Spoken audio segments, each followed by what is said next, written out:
My eldest son is 4.5. He was born in 2021, and I had a traumatic delivery. I had an emergency C-section.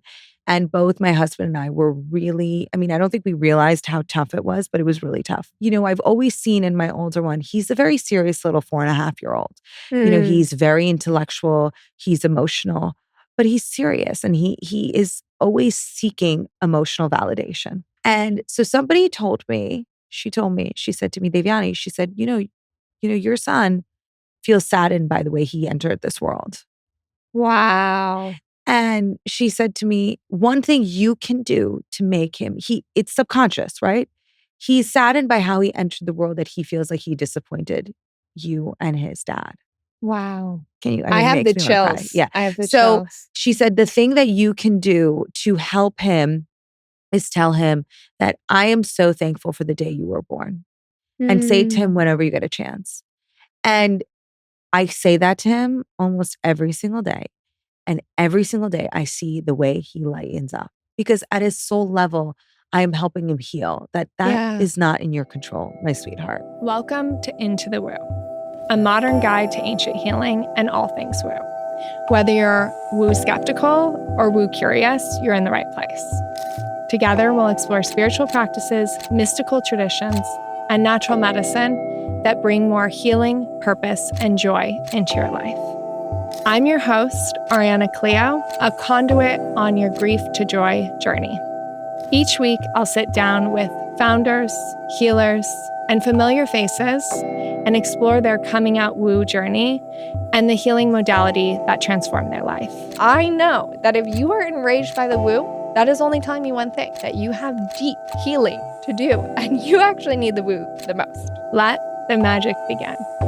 Welcome, Devyani. She is a self-taught chief operating officer who built her leadership path through hands-on experience, relentless curiosity, and an unshakable passion for brand building. If you've seen Rebecca Taylor, you will know just the beauty, the energy, the allure that is that brand building. She is the COO of the Romani Group and Rebecca Taylor, a family-owned business, and she has played a transformative role in shaping how products are positioned, presented, and scaled across both B2B markets. So, first thing. Thanks for having me. And that was such a Thanks for coming. wonderful introduction. We always ask everyone who comes on the show where they are on the woo scale. And I don't tell anyone what the woo scale is before they come on, which I think it makes so fun. So it starts off and you have your woo skepticals. Those are people who are a bit, I would say, triggered by the woo. Then you go into woo adjacent, woo curious, into the woo, and then starseed child on top. So where are you in the woo scale? I'm definitely into the woo. I would say I'm like an 85% into the woo. And I think I practice it quite a bit. And it is a part of definitely who I am as an individual, I would say. And what was your journey into the woo?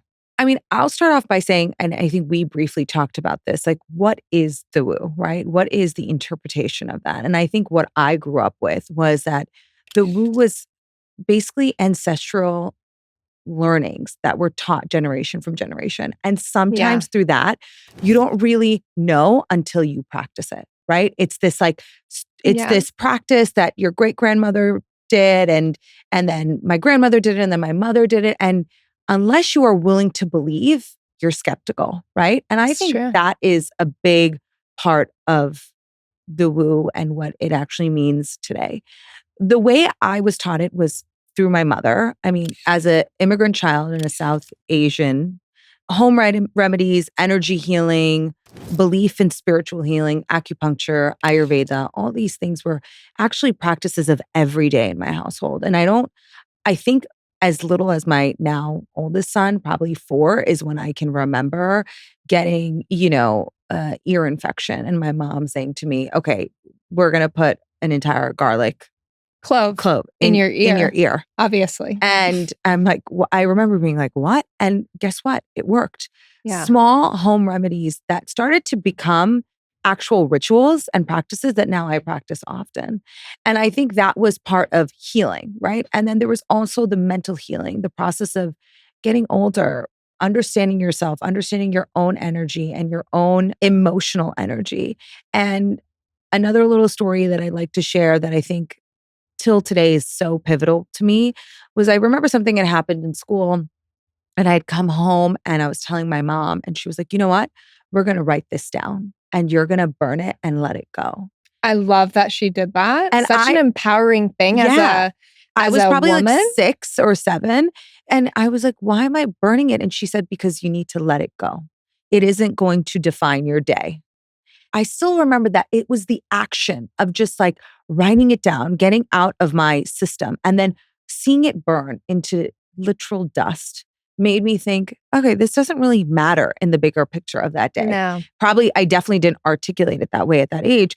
And I think that has now become part of who I am as an individual. When I think about, woo, I think about it actually from a mindset perspective, right? How you choose to see the world and how you choose to live through the world. And that comes through practices, through rituals, through different tools in your toolbox that you can use. And, hoping that I can teach that to my 2 little boys as well. Yeah, so I want to talk about growing up Hindu because Hinduism has so much woo in general. I actually think it's only in the past 20 years or whatever that it's become more westernized. But what are these like woo upbringings from Hinduism, and what are practices that you're teaching your children? It's a great question. I grew up Hindu. I think my parents both took more of a spiritual route in the religion itself. So I grew up understanding, we have multiple gods that represent different pillars of learning. That's the way I explain it. And my parents taught me in that realm that Ganpati, for example, the elephant god, how most people say it, but Ganesh, what did he represent? How are you, for lack of better words, calling on him? And Lakshmi Mata, Lakshmi, the goddess of wealth. She's the goddess of prosperity. And I know we all love Lakshmi. She's the queen bee in our household. And it was more about how are you using that in your everyday and not making the religion restrictive, right? And when you think about Hinduism and you think about all these gods, I don't know. And I've learned this actually later on recently, is that each god is actually connected to astrology. Wow. Tell me about that. So if you talk to a priest, they also a lot of times are astrologists in Hinduism. And so the religion itself is so intertwined into astrology that it is hard to define the two separately, right? And I think that growing up, it was very focused on those practices. I'll give you something else that's done very normally in the South Asian culture and in the Hindu religion. We are given something called a patrika. And when you are born, now I'm going to say this and you're going to tell me what it is. You'll know it. When you're born, on the time, the day, a priest or an astrologist will give the parents a patrika, which is their chart. Their chart. Wow. And a lot of times, some parents choose not to open it. They choose to keep it for the children to look at later. Some parents look at it and it helps them with guidance on, what might be some of the challenges their child is going to face or how they should parent. But that is such a normal practice in India till today. Whereas in Western society, people are still, I actually think astrology is the gateway drug to the woo. Yes. That people are still like, astrology is like this very woo aspect where I'm like, no, astrology is basically physics. Yeah, astrology is physics and it's backed by tons of science. Yes. And I'm like, if the moon can move the ocean and change the weather and the tides, what makes you think all of these huge planets can't affect us who are basically ants on this planet? 100%. And I think that realization through religion or spirituality really makes you understand how you move through the world a little bit more. I think growing up, that part of Hinduism always stuck to me. And I think with my children, we teach them almost like they're superheroes, which I think Yeah. is so fun for them. So good. And I was telling you this little example from this week that my husband was meditating and he had like locked the door. And my 4.5-year-old wanted to go and talk to his dad. And he had locked the door, obviously. And he was like, I really want daddy.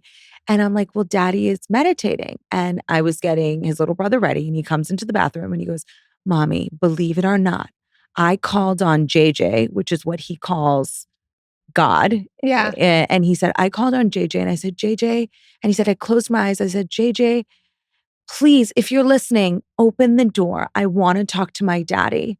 And within a minute, my husband, opened the door and he said, that was JJ listening to me. And I said, sweetheart, that's not only JJ listening, that's manifestation. That's the So power true. of your own mind.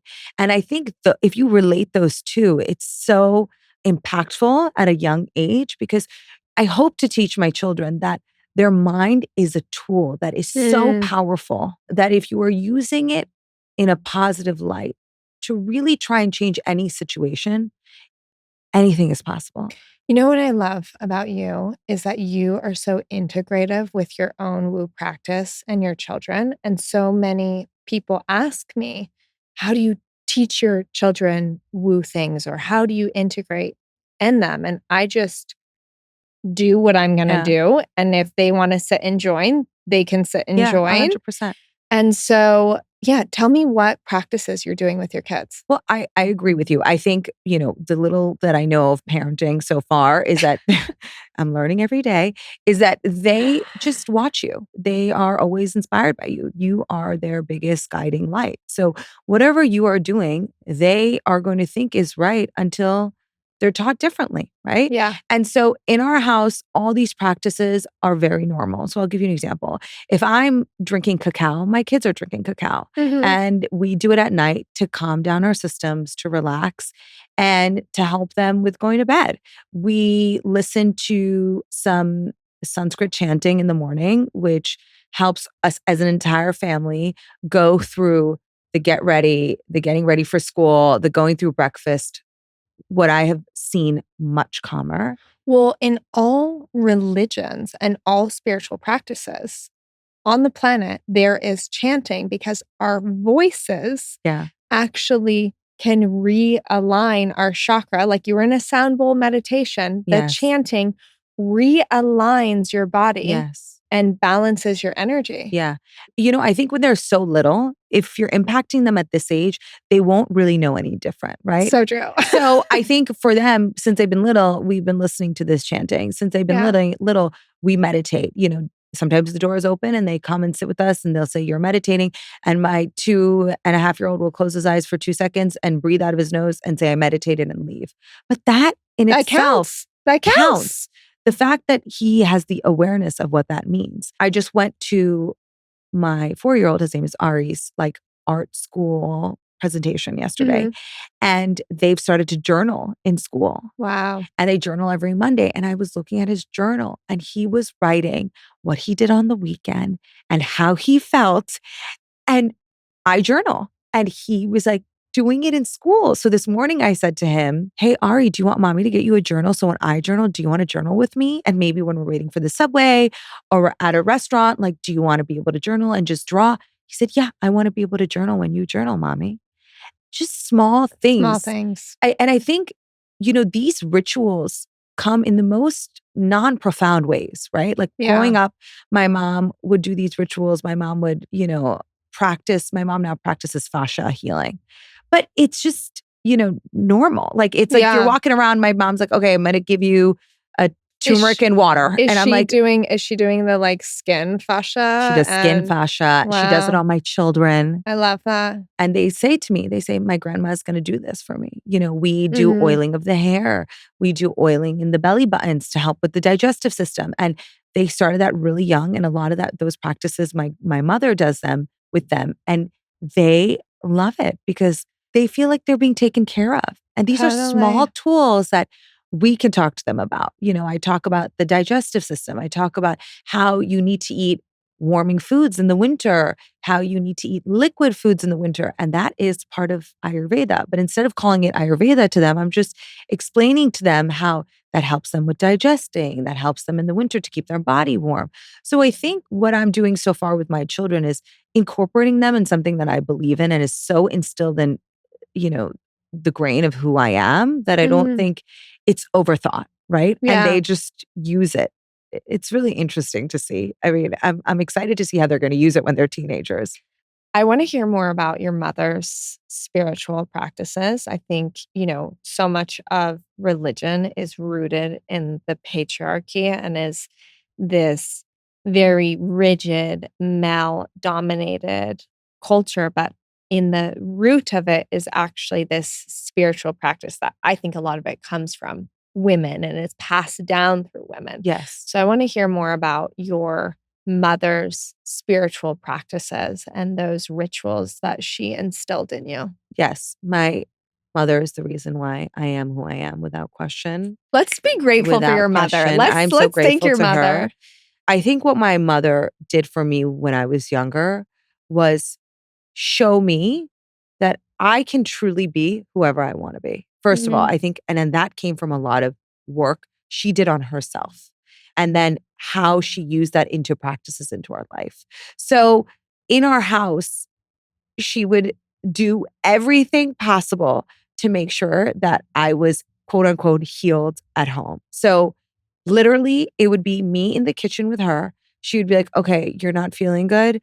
You have a little bit of a cold. Here's what I'm going to do. She would pull out her spice box and she would pull out all these spices and make me a little tincture that now I make for my kids. And I would, when I was that age, I'd be like, I'm not going to drink this. Like, why can't I have Robitussin? Really, because it tasted like, Totally. cherry. And she was like, you're going to try this and it's going to help you. By doing that, I started to realize, which is like a bigger conversation, that healing is actually done within. Like I grew up in an environment where my mom told me, like, God is within you. Yes, I love that. You have to take care of yourself because then you're going to be able to flourish in that connection with the universe or the superpower or God, whatever you choose to call it, right? And so a lot of it came down to how she was showing me I could use these tools to heal myself. She would do something called Nazar, for anybody that doesn't know Nazar. No, tell us about Nazar. A lot of cultures use this through the Middle East, through all of India. And Nazar is basically other people's bad energy on you. And you need to be protected from that. And so you see a lot of people with evil eyes.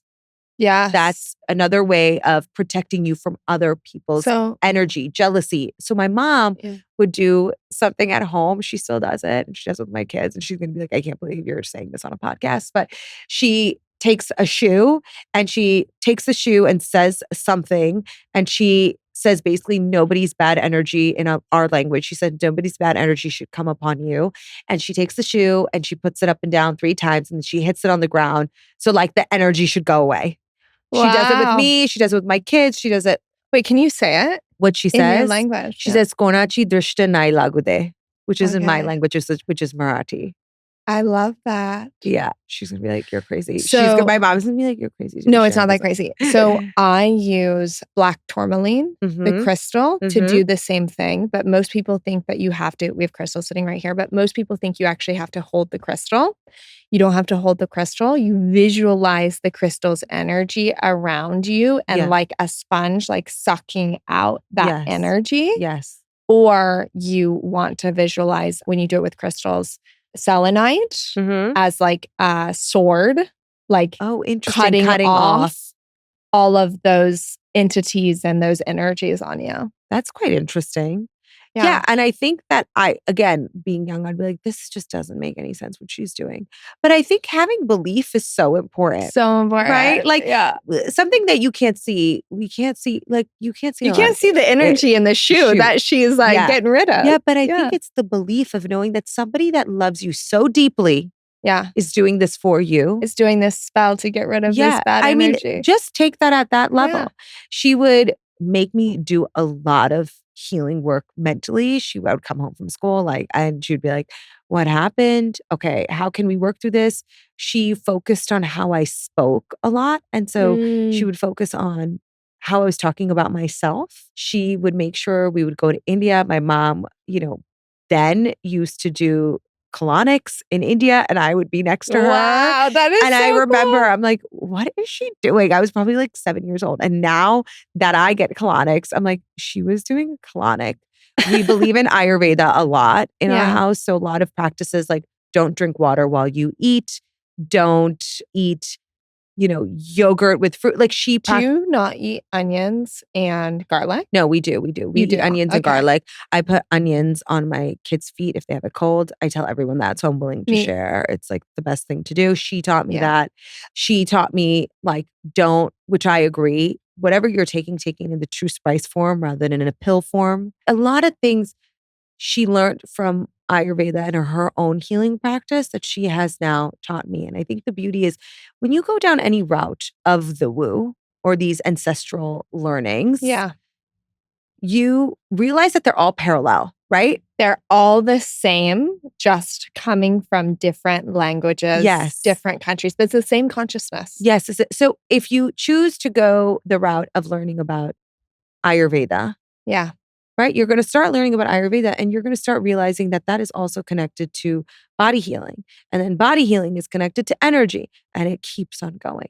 Now, if you go the route of Chinese medicine, it's still very similar. Very similar. I think that's the beauty about understanding the woo a little bit more is that the healing practices, if you choose one path, they're going to all connect. And so then how can you not believe in it?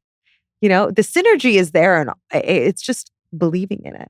Someone asked me, what are you going to do if your children don't take this path? And I was like, my soul would be shattered. Yeah. I'm like, they're my children. They are like healers is who they are. And then they can decide to do whatever they want with that. Like they could also be a CEO or make a film or something. But like the healing is part of my family lineage. Yeah. I keep on saying to them, it's part of your toolbox. I love go that. back to that. What's bothering you right now? How can we go back to the toolbox? Okay, you're having a big moment. Let's take some deep breaths, part of meditation. Let's release it. We write down stuff. We've burnt stuff. My kids sage with me in my house. They talk about good energy coming in, bad energy going out.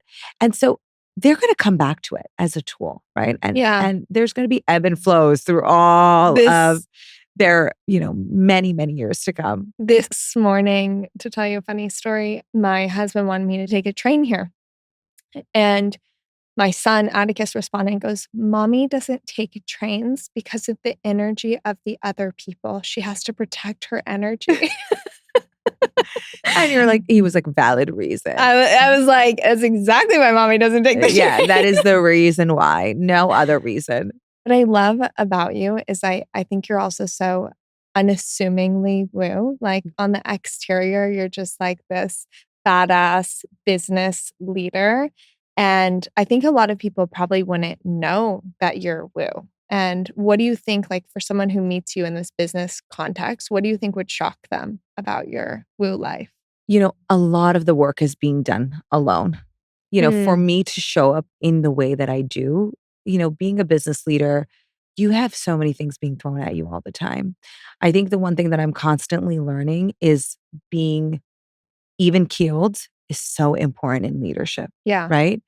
Reactiveness can be really challenging as a leader. And I've learned that through self-learning, right? Because, self-taught through this process. But if you react, you're not necessarily making the right decision. And so I think the one thing from a leadership perspective that I hope anyone is doing, and I think leadership managerial is reactiveness can be your biggest challenge. And so woo practices, meditation, journaling, setting yourself up for the right stage to enter your day. I think all that work should be done so that when you show up as a leader, you are even keeled. You are able to kind of take on other people's energy because that's what's happening, right? It's true. I am taking on everybody else's energy, everybody else's sometimes challenges, which is my role. Yeah. And I'm so grateful that I get to have that role. That you need to be able to come from a grounded and even keel place. Because if you're not, that synergy between your managerial skills are going to be challenged. And I think I'm learning that more and more. And I think that I'm so appreciative of that I can come back to these practices and say, I had a really tough day. Yeah. Maybe I didn't do the best job as a leader, or I didn't do the best job. I can't go back and change it. I have to let go of it. I have to take that as a learning lesson. You have to burn it, and you have send to it to the burn it and universe. send it out and move through that, right? Yeah. And I think sometimes that can also be the challenge that like I am a human being. Mm-hmm. I'm not perfect. But I do think that I hope that everyone that, works with me, speaks to me, knows that I come from the best place possible. Yeah. And I think that is hopefully what I can show as I continue to evolve and change. So I want to know about your weekly woo stack. Like I want to know what you do every week. Okay. Like spill the tea. So I have I have like, practices, and then I have healing, and then I have my healers, yes. Okay. I'm like, give it all. Okay. Give it all. So I would say on a day-to-day basis, I am definitely one to be doing meditation, journaling as a baseline. I do breath work as well sometimes. I think that's been very helpful for me. What type of breath work do you do? Because there's a lot. Yeah. So I do it with a lot of yoga practices. So have you ever done hatha yoga? Is that the like? So hatha yoga is the yoga where it's kind of the opposite of vinyasa. Vinyasa is a lot of flowing, right? Hatha yoga is where you're actually staying in a position for a longer period of time. I've done this. And then you breathe in and out, Yeah. and you're focusing on breathing into that part of your body. Mm-hmm. So I don't know what that's called, but I kind of took that on my own, and I do that breath work at home where, let's say I had a tough day and I'm having all these feelings in my stomach, right? You get the butterfly effect, or you're challenged, the reality of it is, without going into too much, but the 2025 was a really tough year. So for me, I would sit there and be like, I have to release this. So I was pulling in energy, pushing out energy to remove whatever those feelings were, to make space for new energy to come in, right? I love that. And that's just something that I do on my own. I do acupuncture, acupressure, and then I have my healers. So from a holistic healing perspective, I go to see this incredible doctor who is in Soho. Her name is Dr. Gabrielle. You can find her. Her name is the Urban Alchemist. I love her. My very good friend, I have to give it, Michelle, introduced me to her, and she is just incredible. She is an MD, but she is a holistic healer. And is she intuitive? She is intuitive. And she does acupuncture, acupressure. She focuses on hormone levels. And she has been such a game changer for me, because I feel like I couldn't understand what was happening in my body or to my body. And to go to somebody and say, this is all normal. I know what you're going through.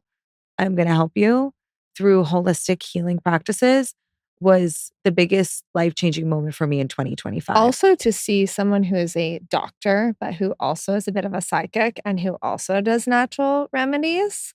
I'm obsessed. I mean, she would be able to tell me when I'd walk her, she'd be like, I could see in your face. Like, you're inflamed.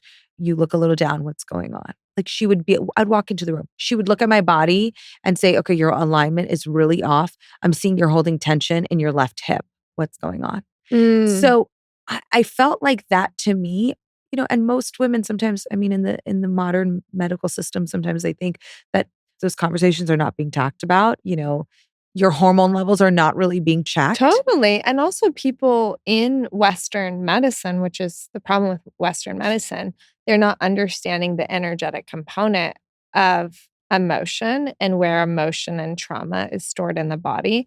And that is the precursor to basically all disease. 100%. And so being able to find someone who can help pinpoint what that is, where it is, how to remove it, whether it's through like detox, herbs, acupuncture, etc. I think also just hearing that you're validated, right? Like, I think that is a big one. The validation of saying, I am not crazy. My body does not feel right. Help me understand. And I think that has been really helpful for me. And then I speak to astrologists and I also speak to a medium. And that medium really, a lot of times mediums are, there's different types of mediums. How often do you see your medium? I see her every 2 weeks. I think you're the only person I have met to date who sees a psychic or a medium more than me. And that's how I know we're kindred spirits. Yeah. I mean, I had my call with her when I was in a work trip in Abu Dhabi and it was 2 a.m. and I was like, I have to speak to you. And she was like, okay. And it was like 5 o'clock here. And I was like, I am talking to you at 2 a.m. because I need some answers and guidance. And I feel like, again, for me, these practices help me understand why we are going through challenging times or why I'm going through a challenging time, right? The ebb and flow of life is but natural. Yeah. I mean, we were almost taught that you should have, when you're little, you're kind of bubbled to think you're going to have what is considered an easy life, right? I am so fortunate I have such a beautiful life. With that, everyone has their own set of challenges, right? Totally. And those challenges come in so many different forms. And I think that speaking to somebody that helps you understand that some of that is in your power and some of that isn't. Yeah. It's actually allowing you to accept and move through it with grace a little bit. What's the craziest thing that she told you that at the time you're like, there's no way that that's true? And then it came true or it helped you conquer something? I'm going to say this, but this is like a personal one, but I will say it. So my eldest son is 4.5. He was born in 2021 and I had a traumatic delivery. I had an emergency C-section.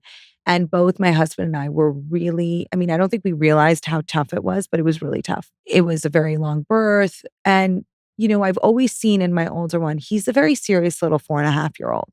He's very intellectual, he's emotional, but he's serious and he is always seeking emotional validation. Okay. And I only noticed this after I had my second son, who's obviously so different, like his own amazing little soul. And so somebody told me, she said to me, Devyani, she said, your son feels saddened by the way he entered this world. Wow. And she said to me, one thing you can do to make him, it's subconscious, right? He's saddened by how he entered the world that he feels like he disappointed you and his dad. Wow. Can you? I have the chills. Yeah. I have the chills. So she said the thing that you can do to help him is tell him that I am so thankful for the day you were born. And say it to him whenever you get a chance. And I say that to him almost every single day. And every single day I see the way he lightens up. Because at his soul level, I am helping him heal. That is not in your control, my sweetheart. And I think that to me is something as a parent, I'm hoping that I'm going to help him kind of absolve that, And so that was definitely the wildest thing that has ever been said to me. And I'm seeing it in him. I'm seeing how he's changing. It's very interesting. Wow. So I want to know about what woo practices you incorporate into Rebecca Taylor. By the way, this is a Rebecca Taylor outfit. And when I went in, I was shocked about just the impeccable quality, taste, the energy of the flagship. I mean, I felt like I was going to like the most premium, like spa bath, but where you are dressing yourself. Like the energy is from everything from like the zippers on the clothes to I want to call it like a moonscape. The quartz in the center. Yes, whatever the quartz is. I'm like, I just call it the moon. The moon of the store. Yeah. I'd like to also take the chance to talk a little bit about the brand itself and then how I think that speaks to our woman. So, Rebecca Taylor is a feminine, easy, sophisticated brand. Our woman is a woman that is purposeful and is extremely dynamic. She is willing to discover, she is willing to learn, and she is moving through life wearing a lot of different hats. And so I think when we think about this woman, and I always think about the word discovery, right? Any practice, anything that you talk to anybody, somebody who's willing to discover is willing to absorb another person's intellect, right? And I think that that's the first step to anything that you do, be it woo, be it whatever it may be, right? Yeah. It's like if you're talking to somebody and they're like, tell me more, that's discovery for them, It right? is. And so I think one is the woman herself. Like, I think that she is, again, using tools to continue to build herself through a dynamic, purposeful life. And then I think from a team perspective, you went into the store and we're very fortunate that the store is there. And then we have the whole building where a lot of the Rebecca Taylor team is. And we built that space with the intent of trying to create somewhat of a calming environment.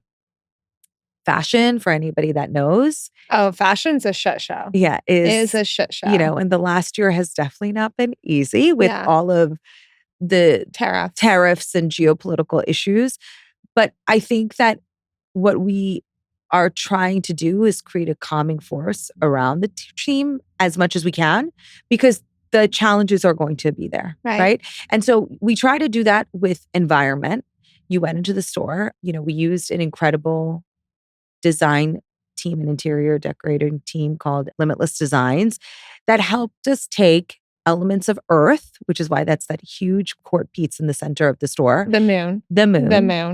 And bring it into the store. And I think what I think about as a shopping experience, kind of going back to this, is when I think about how I want to shop, like I think about me running around New York City and I have my bag and I'm shopping my jacket and I get into a store and if I want to be able to dress myself or I want somebody to dress me in a way that maybe I'm not thinking about myself, I want to be able to throw my bag down. I want to be able to throw my jacket down and like really take a breath and engross myself into the brand story for a second, right? Yeah. And so that was the intent with the store. And I'm so happy you got to experience it. Is we have this beautiful couch set up in the center. And I think about this woman who's walking in, who wants to throw her jacket, throw her bag on the couch and sit on the couch and look at the clothes for a second. Be asked if she wants water, take in the energy of the space. I don't know if you could smell, we have like a beautiful scent that actually runs through the vents of the store. Wow. That's supposed to be very calming. I mean, everything about it was so calming. Even the lighting, the like lime wash paint. Yes. I felt like it was wrapped in crystals in a sound bath in the best way. Yes. And even just the feng shui of like how the layout of the layout. Space. Yes. Very open. Again, we, as part of our Woo practice, believe in Feng Shui. And if you enter into that space, you'll see, right, the earth, fire, water elements that are all balanced out are so important. And I just think that I say this to my team and I think about this a lot. Like we need to meet our woman where she needs to be met. Yeah. I think as a brand, that is something that we have to think about. And I think that when we built out this flagship store, we built it with the intent, exactly what you kind of said, like a spa feeling. Like I didn't want her to feel like she was like engrossed in clothing, right? Because like you walk into most stores and you're like walking through the racks of all these clothes. Like we have it's overwhelming. It's overwhelming. And then you feel most of us are making so many decisions all the time. Yes. Right? You're like, okay, I'm going through the racks. I have to make another decision. Like, what's speaking to me? Whereas here, we wanted it to be where everything is spaced out and you're allowing that piece to kind of speak to it through the energy that you're connecting with. Right? And so I think when you create an atmosphere that feels calming and energetically healing, I hope that allows the team to work in a way where they feel like they can kind of overcome challenges and still be creative, right? And I think that that's something that we think about a lot in our space. And we're not perfect, but we're constantly evolving and changing and building that into kind of the company and the brand ethos. I think it's also, besides this good energetic feeling, it's also that clothes really empower you. When you get dressed, like when I got dressed today, I was like, I'm getting dressed today to do an interview. And you take on that identity of like, I am a host. Yes. And what am I going to wear today? And who am I going to be?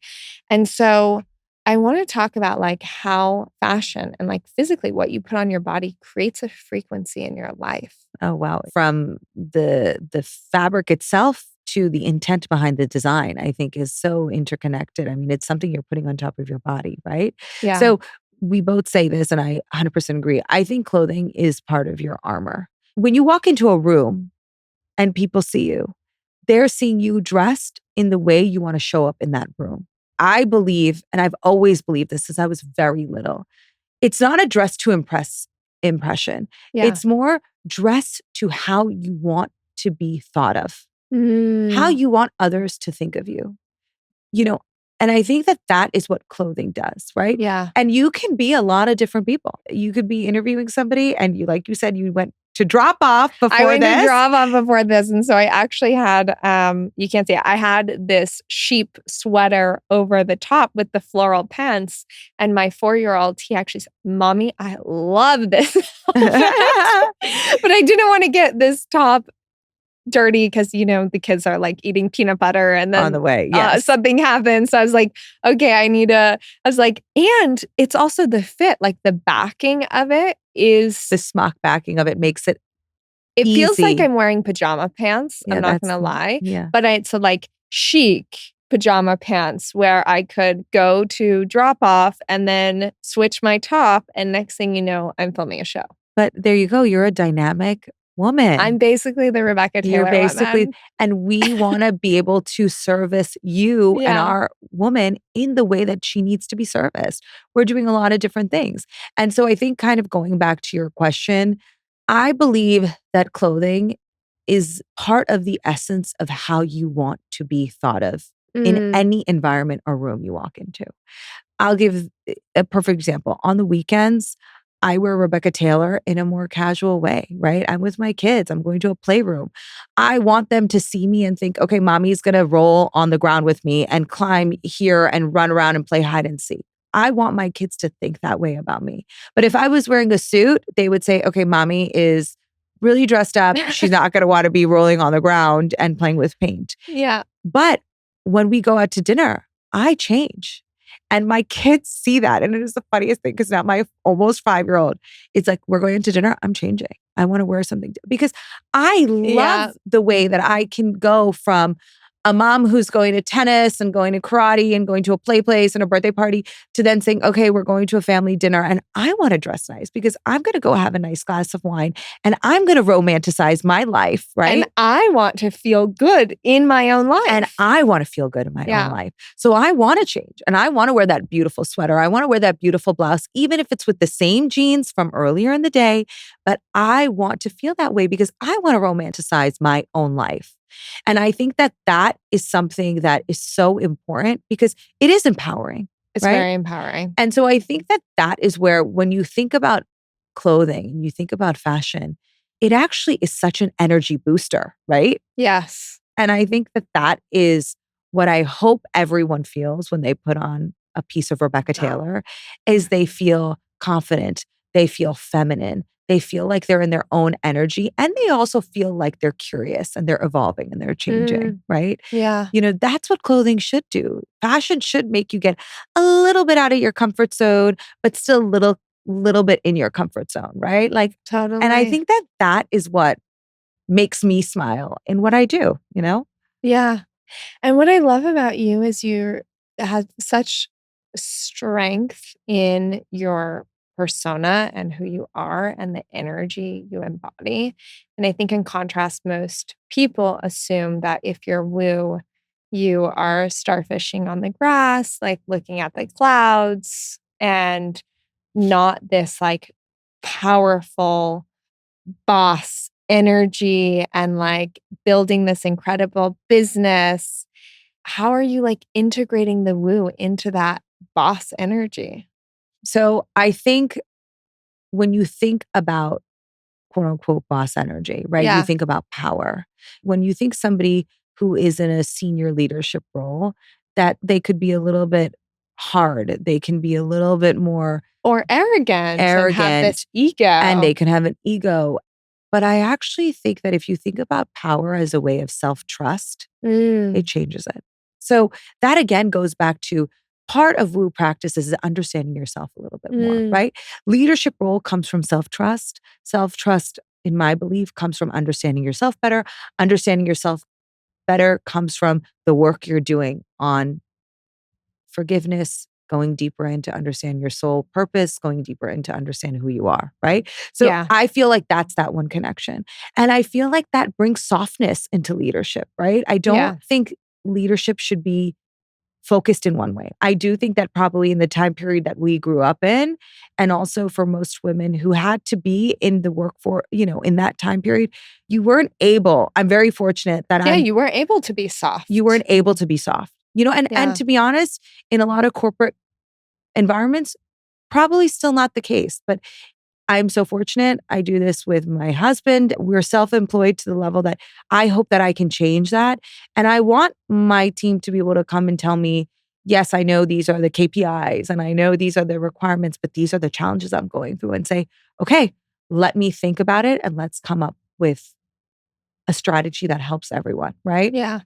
And I think that that is hopefully the environment that I can try to continue to create. And I don't think that that should change how I am as a leader, because as a leader and as a decision maker, you are still running a business, and a business comes down to running a healthy business, a business that can support your team, a business that can support growth within the team. And I think that that still comes with hard decision making, that comes with decisiveness, that comes with sometimes not making everybody happy, but I think through softness, you can hopefully make people understand. I don't know if that. And what would you tell someone who, if a woman came to you and said, how do I choose between power and softness? What would you tell her? I don't think you need to. I mean, personally, I don't think anybody who would meet me would say, I'm not a kind, soft human being. I think I say something to my kids. I say this to them every day when they go to school. And I think I say it to myself. Be kind and be confident. You can be the two together, right? Yeah. You can be kind, but you can be self-confident. And I think self-confidence is part of power, right? So I don't think you need to be able to choose from the two. So every episode, we ask our guests to provide a takeaway for whoever's listening, because I really want people to learn about these woo practices that maybe weren't generational for them. Sure.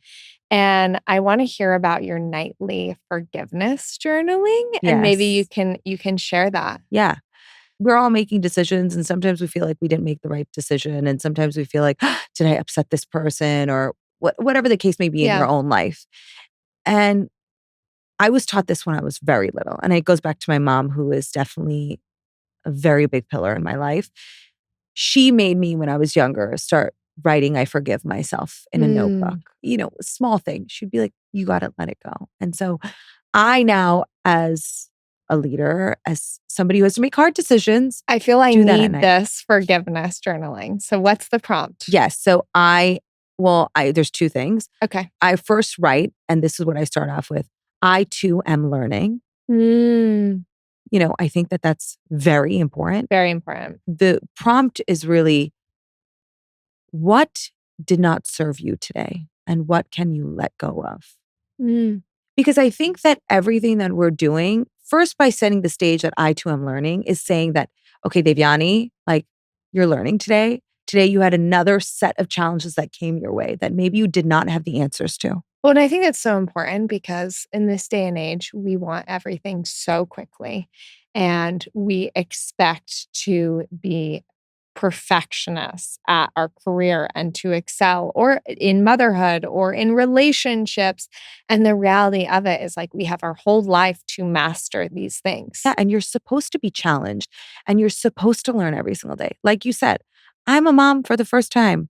I too am learning. I tell my kids, I too, sweetheart, am learning. Maybe mommy didn't make the right decision, And I think by starting out my nightly routine, I almost am washing myself off of anything that has happened in the day. That doesn't mean that I don't have responsibility behind it. Yeah. But I think it allows me to set the stage of what didn't serve me now, right? And say, okay, I've let this go. Now, what did not serve me? Now I'm going to let go of that.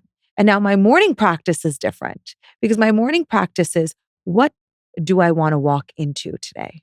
Okay. So see, I've almost taken that cleanse, taken it off.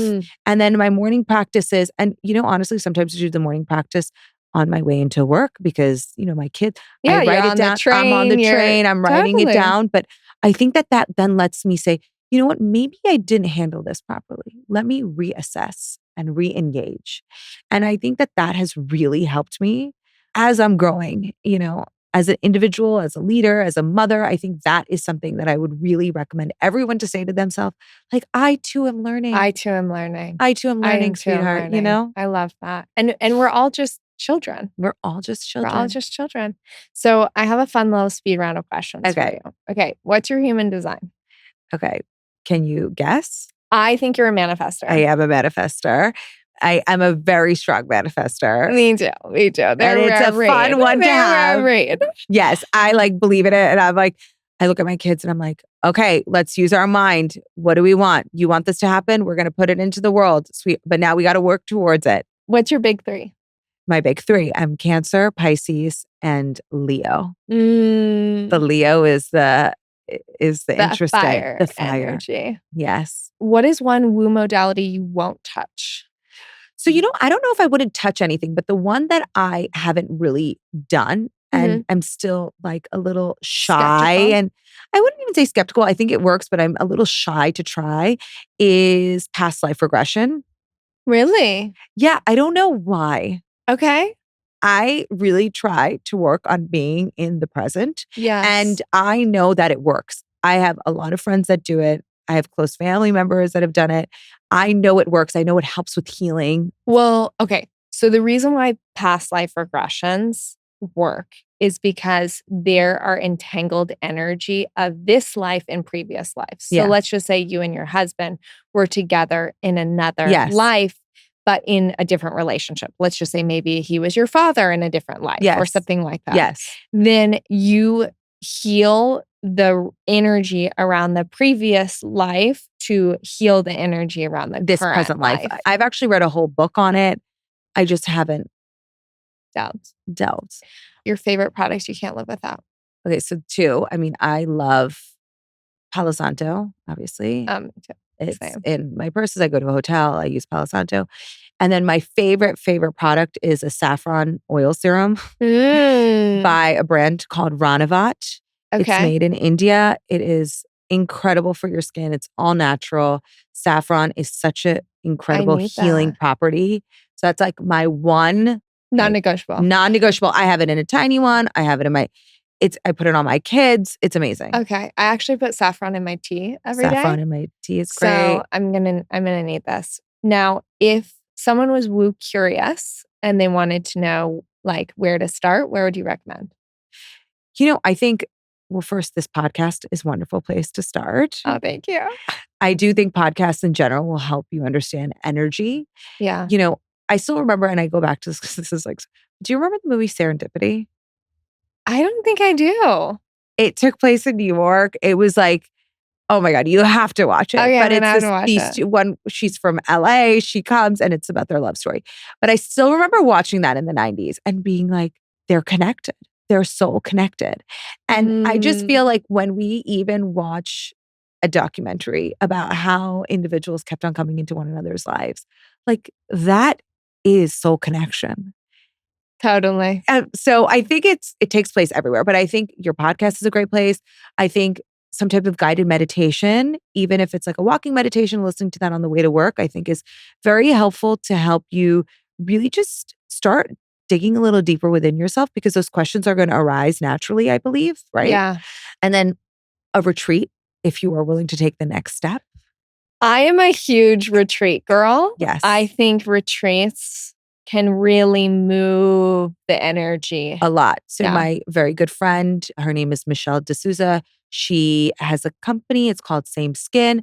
And she does these incredible retreats. I just went to one in September in Mexico City. And it was so healing. And I think not only does it move the energy, you're away from your normal day-to-day and you're also around other women that want to go down this journey with you, which I think is very helpful. And healing should be done in community. Yes. It shouldn't just be done in silos. Yes. So I love that. All right. Last but not least, where can we find you? Where can we learn more about Rebecca Taylor and shop and tell us the address Yes. in Tribeca? Please. Okay, this is my little pitch. Here it goes. Please come visit us at Rebecca Taylor. Our flagship store is in Tribeca, 123 Watt Street. I love our address. You can find us on all social media platforms, Rebecca Taylor NYC. And if you ever want to chat with me, Devyani NYC, which is so funny, but on Instagram or on LinkedIn or anything at all. But please come visit us. We're going to be doing a lot of events in our store. We're doing an event with Within really soon. So, a lot of woo is happening in the store. A lot of woo. So if you like beautiful clothes that empower you and you're into the woo, this is the brand for you. And if you're into the woo and you want to come to an event or a space where you are also receiving something, right? Yeah. Like we want women to come not only to see beautiful clothes and try on beautiful clothes, but we want them to leave with some type of knowledge, something that's empowering them and something that they feel fulfilled by, either by community or by the learnings of the event. So if any of those feel interesting to you, please come. I love that. Yay. Thank you so much. Thank you for integrating into the woo. If this episode moved you or reminded you of your own inner power, subscribe and share it with someone who needs a little more woo in their life. And if this triggered you, let that spark your next journey for deep inner healing. I'm your host, Ariana Cleo, and until next time, trust your intuition, let the magic guide you, and don't be afraid to get a little woo.